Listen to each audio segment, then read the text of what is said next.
Hey there. So we decided to build a chicken tractor, and our chicken tractor is going to be mostly made out of PVC so that it lasts, and probably 80% or more of our ideas are from the Lewis family farm idea, especially because we own a restaurant and we have tons of pickle buckets. And this week when it was raining out, I went in the house and I basically cut these guys. These are nesting boxes, and we actually kept the part that we cut out because we heard that it's kind of good to actually hide the nesting boxes until the chickens are ready to lay, so they don't get used to going in there and pooping and making a mess. And so at 18 or 20 weeks we'll tape these on, and at 18 or 20 weeks we'll untape them and allow our chickens to get in.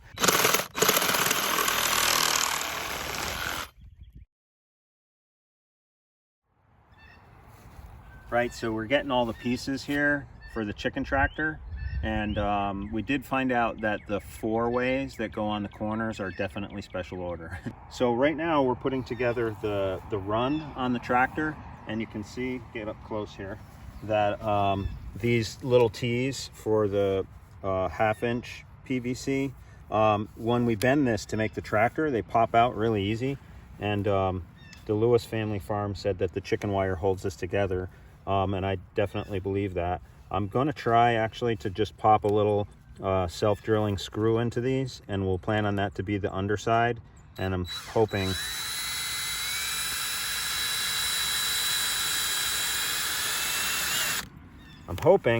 that will hold it together. Plus we could do some PVC glue, but I mean, if we don't need to, we're good. So I think that'll be the bottom. Feels tight.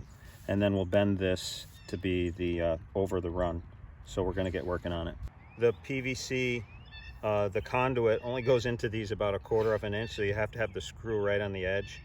And we didn't have this one right on the edge, and when we bent it, it popped out, and you can see it kind of just broke right out of the PVC. This is kind of rough on the edge now. So going forward, we're going to just glue them all and screw them.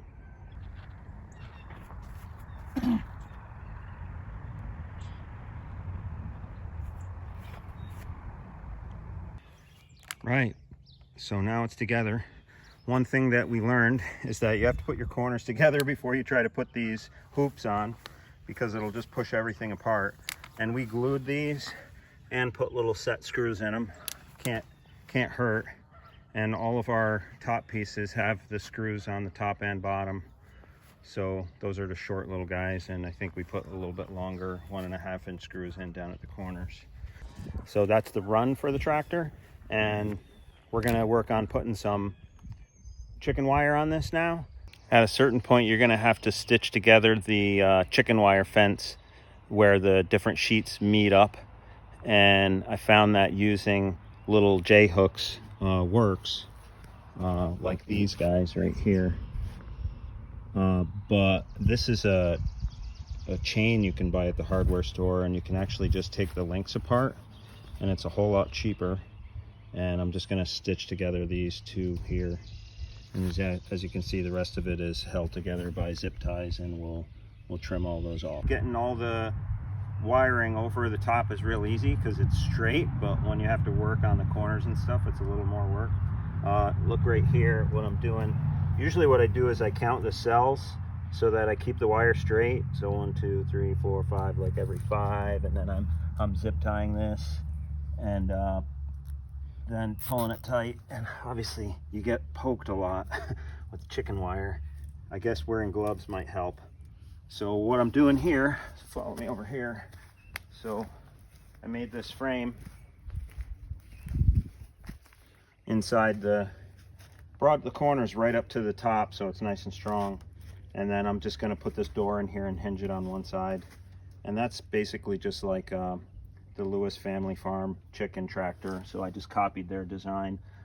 A lot of zip ties means a lot of trimming, huh, Allie? Yeah.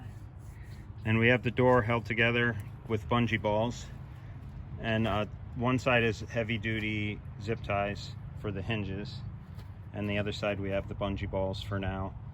And out here we're painting some plywood that we're going to use for the sides of the coop. And we're just kind of pre-painting it because it'd be kind of hard to paint the inside when it's all together, so but be a lot easier to get it all done now, and then we'll cut this out. And yeah, so that's that. As you can see on our design here, it's a slanted roof. This joint here and this one here, they're angled, and we might not be able to have the fittings to make that work. So I'm just using these snips here, and I have measured out the roof, and I'm just gonna trim this, and then I'll cut 2 pieces, and we'll make a frame, and we'll screw these down to the frame, and it'll be ready to go on top. And we may use the 2x4s that we're using for this frame to run the iron rebar through for hanging the water bucket. So these pieces right here, these 4-way pieces, are the ones that you have to special order 1, 2, 3, 4, and can't find in the home stores. You know, these 3-ways are fine in the home stores. These 3-way corners are fine usually. But those 4-ways, like that one right there, you have to special order.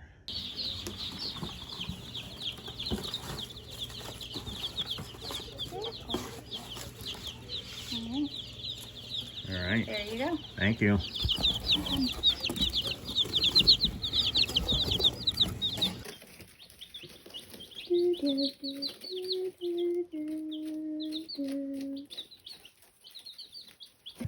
Gluing is definitely tricky to make everything fit right. It's definitely not a one-person job. And now I'm going to start to put the nesting boxes in.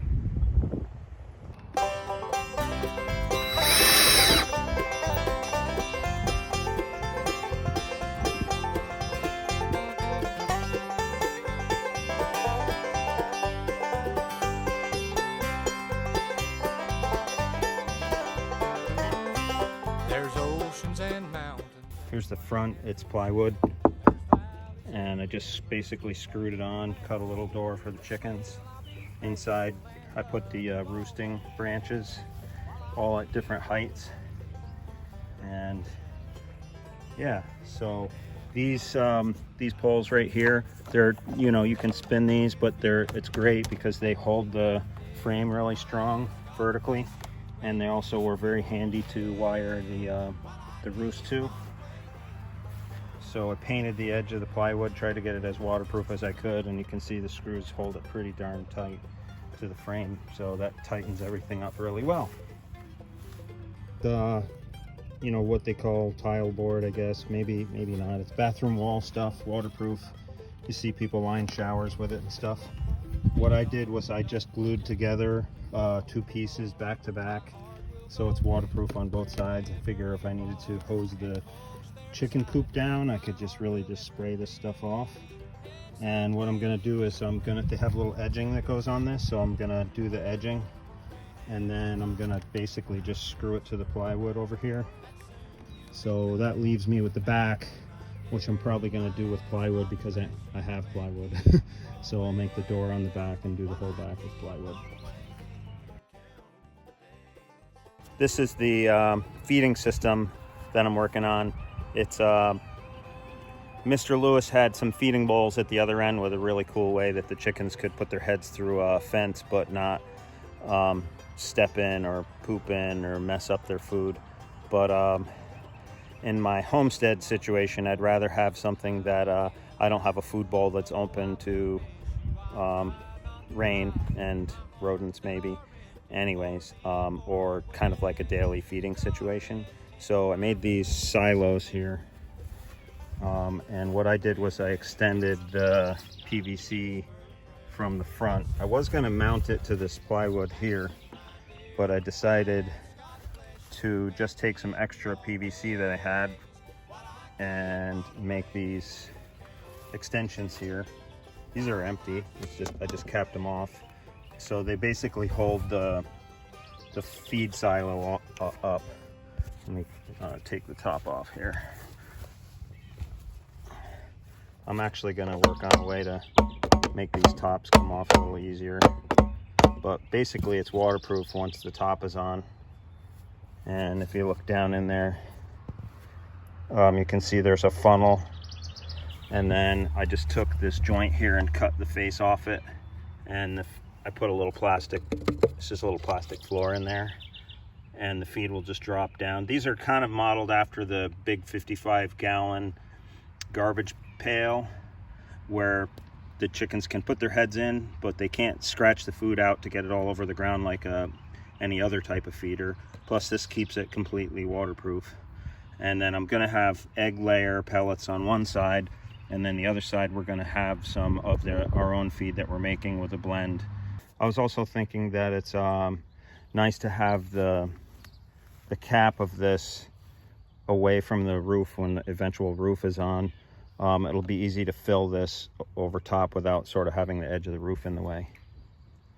I basically made a frame, painted it, and then I made these risers for the front, and in here I'm going to put some hardware cloth, and that'll be the venting for the summer. And the roof is going to be I'm going to strap it, and I have some cables to hold it on, so it's easy to take it off if I need to.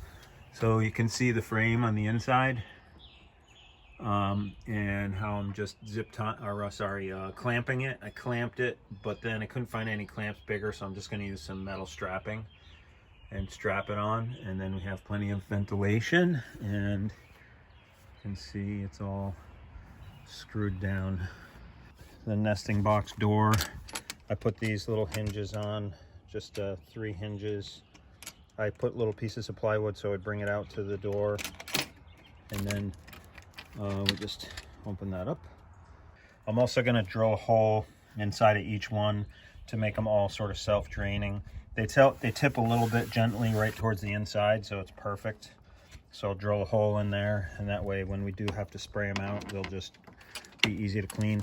I guess chickens don't like to lay eggs anywhere that's dirty, so if we do have to spray them out, it'll be really easy. You can see they're tilted a little bit towards the inside. I got the run attached to the coop, and I got my silos on for my feed, and this is actually the door for the other side. And it's a little longer than Mr. Lewis's Ultimate Chicken Tractor because I extended it for the feeders down there, and I'm just gonna have to work, but I left extra chicken wire, but it looks like I'm a little short, so I'm just gonna cut some more and match it up and start working on getting that attached right to the coop. And we ran a piece of cord, nylon cord, from the frame. It's actually tied around the frame, so we're not pulling on the run. You can see it on this side. Nylon cord's tied around right there, and then that's zip tied underneath here, which we'll clean up, but all along the run. And then we created a little handle with some PVC so we can pick this up and pull it. And this will just hang right above the door here, out of the way. When you need it, you lift it and pull. And for this front one, I'm going to make an eave that will close in the winter, and we can leave the sides open if we need to, but I'll make plywood to fit on the sides in case we need to keep it warmer in there. But from what I have learned, the chickens still need ventilation even in the summer. I'm sorry, even in the winter. So for this one anyways, the eave will go here and it'll drop down and close it, or we can prop it up and leave it open for the summer. And yesterday I installed the rebar here, which will be for hanging the water bucket. I just drilled through the frame of the roof, and it goes through 3 2x4s, and it's really tight. So I think this is going to be perfect. I'm not going to bend the end of it or anything. I'm just going to tighten the clamp on there and a carabiner, and that'll be fine. For the string to hold the nesting box door open, these just go up with holes and clips, but when it comes down, I just used some nylon string, tied some bowline knots in it so it can easily be untied, but I got them adjusted to the same length. And this stuff is waterproof, and it's 20-pound test, and I doubled it, so I figured it's 40-pound. We're not planning to put a lot of weight on this, but it also does leave the door a little bit pitched towards the nesting boxes, so if an egg fell, it would kind of roll down to this crevice here and we could get it and not fall towards you.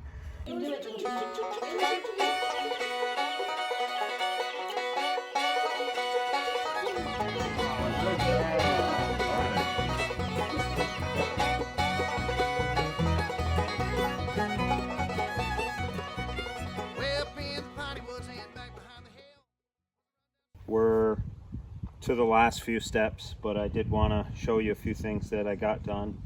So the run here is obviously all the way attached to the coop, and what we did a little different than the Lewis family was we extended it here, and we have that PVC piece that joins the run out, and it actually worked out pretty cool, because if you can step this way and look in at the door, you see we put the ramp and attached it right to that, so when the chicken tractor moves, the ramp for the chickens moves with it, doesn't dig into the ground. And also the door is up higher, and we'll show you inside the back. So the you know, we can tend to get snowstorms pretty deep, so we didn't want the door all the way at the bottom. We wanted them to walk up into it. And we have the feeding silos on here. We know that's going to add a little weight to the tractor when it moves. We're hoping to put enough feed in there so that it's almost down to the bottom the day that we move it, and then as soon as we're in a new spot, we'll fill them and have enough feed to get them down when we move them. But you can see right here, so this is the third set of wheels that I put on here. You probably will see earlier in this video I had some PVC, and I made sort of a uni-axle, meaning it didn't go all the way through. Each side had a short axle piece, and that definitely didn't work. It bent right away and started to break. So I moved to putting an axle. I just got this pipe at Lowe's. It's perfect because it's like, I don't know, something like 5 feet, so it goes all the way through and sticks out. And then inside that I have steel rod that I drilled out to put some cotter pins in, and basically I took 1-inch pipe and screwed it together. I took the wheel from Tractor Supply and drilled the top so I could put a flange on there for the pipe. Everything is screwed together with some Loctite, and then I drilled it into the top of this so that basically we can just lift up, and we take the chain and a carabiner, and that just kind of goes down into place, and the whole tractor, as you can see, is a few inches off of the ground. So I think it's enough so a chicken won't run out. And then come around, we can do the other side. So same thing on this side. These are actually pretty easy to lift because it's like a lever. You just fulcrum that over, and whoops, I had my door open. We take this here, put the carabiner on, and just let it down into place. And it's plenty strong enough. It's a plastic frame, as we saw when it went together, and there's more weight to this because of the plywood we used for the front and the back and the egg nesting boxes, doors and things. And obviously our roof is is heavier. For this vent here for the front, I'll just run around and get the other side. I just did some little hook eyes so that maybe in the winter time, if it's really cold out, we can just drop this down. Oops, I forgot that I have the hook eye so it won't close all the way, but that's kind of probably okay because they need to have some ventilation, and this will stop the wind from going in and the snow from going in. And then we just put the hooks in and set it back up again. And I'm not sure about the sides. I said earlier I probably would make some plywood to close the sides in, but I'm gonna wait. I'm gonna wait a little bit about the side here because I heard from some other farmers that really the chickens need the ventilation even in the winter time. But I can easily cut a piece of plywood just to put right over that, or if we wanted to do plastic, if we could. I'll come around this side and see the nesting boxes because it just kind of fell open because I didn't realize I didn't have it hooked all the way shut. So I have all of the nesting material in there. and they're closed up for now because we don't want the chickens in there before their egg layers. But also I wanted to show you that if we step back, you see it's off the ground in the front, but the back is still on the ground. So for our chicken tractor at this point, we are going to be opening the back door.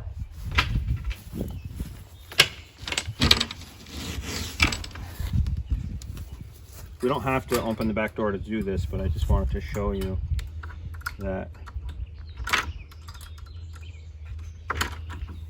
we can, it's not a one-person operation. This one, it's gonna have to be 2 people. So once you have it up on the ground, I just take a separate hand truck, put it under the back, and then we can lift up. So someone lifts the hand truck up on the back, and then we'll show you a video of us moving it later, but I only have 2 of us now. So one's on the camera and one's on the hand truck, but that's how we're gonna do it. We're gonna lift it up, and then we moved it around the yard already and it moves okay. It's just not a one-person job, but as long as it moves, that's good. And then these are our electric fence. So it just started charging up the battery in the sun today. It's a solar electric fence, and this is going to be a predator guard. And we're also going to install those little solar red eyes that look like a predator at night and keep other predators away. So we're hoping that will work.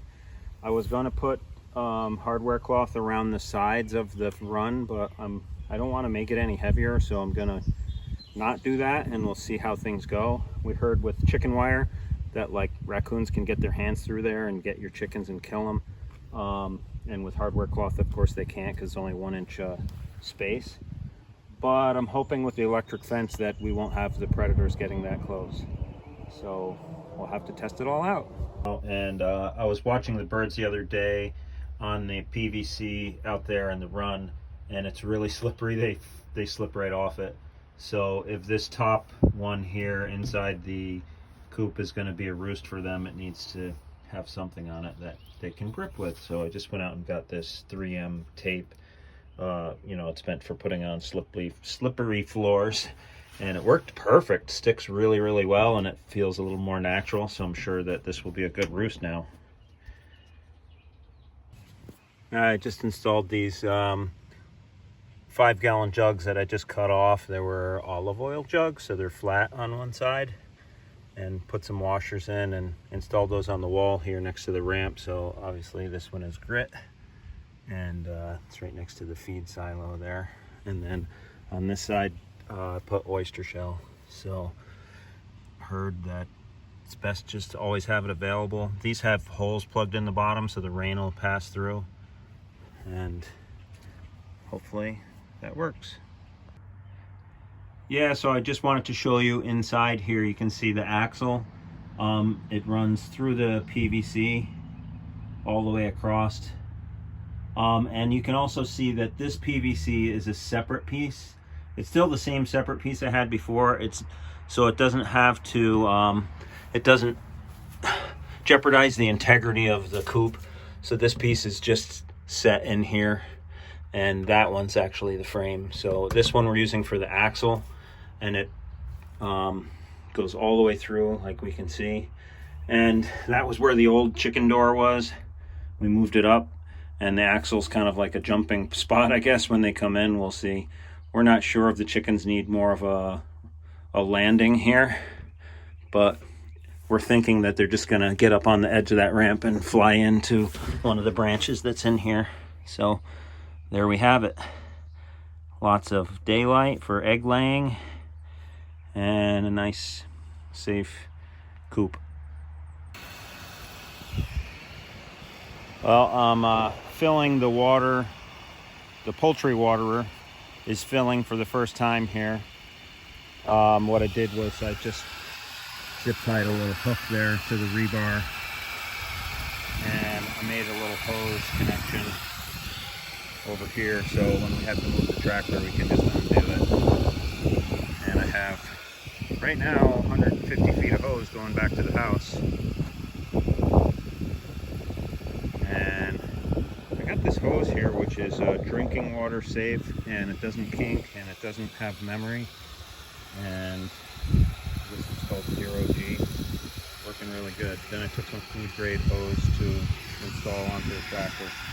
So now we're just seeing how far the rebar bends and when the water will stop automatically. Wow, it stopped already. That was right on cue. So I made up this little cable, and I purposely made it a little long because I wasn't sure how far off the ground we wanted those nipples. I see we have a little drip there from the hose fitting. I can tighten that up. I heard when they have the nipples that they drink out of, which are different than these, the little red cups, they should be about 6 inches above the ground. But these guys are the ones that are on the bottom of the bucket, and they just put their head up to them and drink. Unfortunately, the rebar is right in the center, which is right where the ramp is, but I don't think it's going to be a big deal for any chicken. They're not going to think about that. But what I was saying was I made the cable long so that I could shorten it to wherever it's needed. So right now it's long. When the chickens are in here and they're smaller, maybe they'll want it lower, and then the ramp is conveniently allowing them to get to the nipples as well, depending on their size. So there we go. Waterer installed. Tested out the electric fence today. It works great, and it comes down pretty easily. Made my own little spool with the PVC pipe there, and we're pretty much ready to go.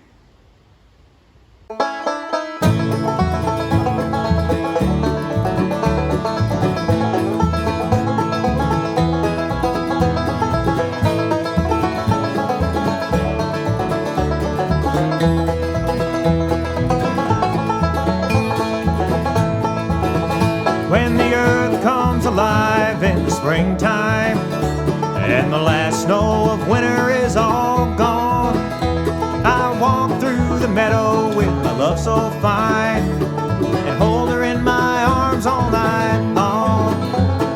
Please don't let me die in the springtime, with the beautiful flowers all around. Let me pass away on autumn's grayest day, when the golden leaves are on the ground.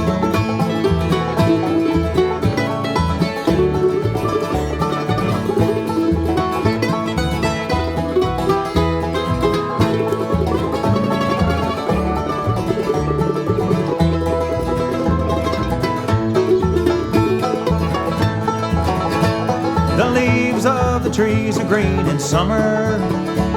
They stand on the old home place like keepers of... The electric fence we got for the chicken tractor is the one from Premier. It's the smallest one, the 30 instead of the 60. So IntelliShock 30. And you can see the big animals on there. It should control predators. And I have the spool of the wire there. And well, at this point, I hope that you've enjoyed watching this. I know that I always make kind of long videos, but the chicken tractor was kind of our part of our COVID experience. It's definitely helped me have some time away from the stress of life during these times and working on a project. We'll let you know how it goes and if we have to make any changes, and maybe we'll make another video as we're harvesting eggs, and we look forward to seeing how this does in the wintertime and all of that good stuff. So happy to be part of the new chicken community and chicken tractors in particular, and have a great one, everybody. On autumn's grayest day, when the golden leaves are on the ground.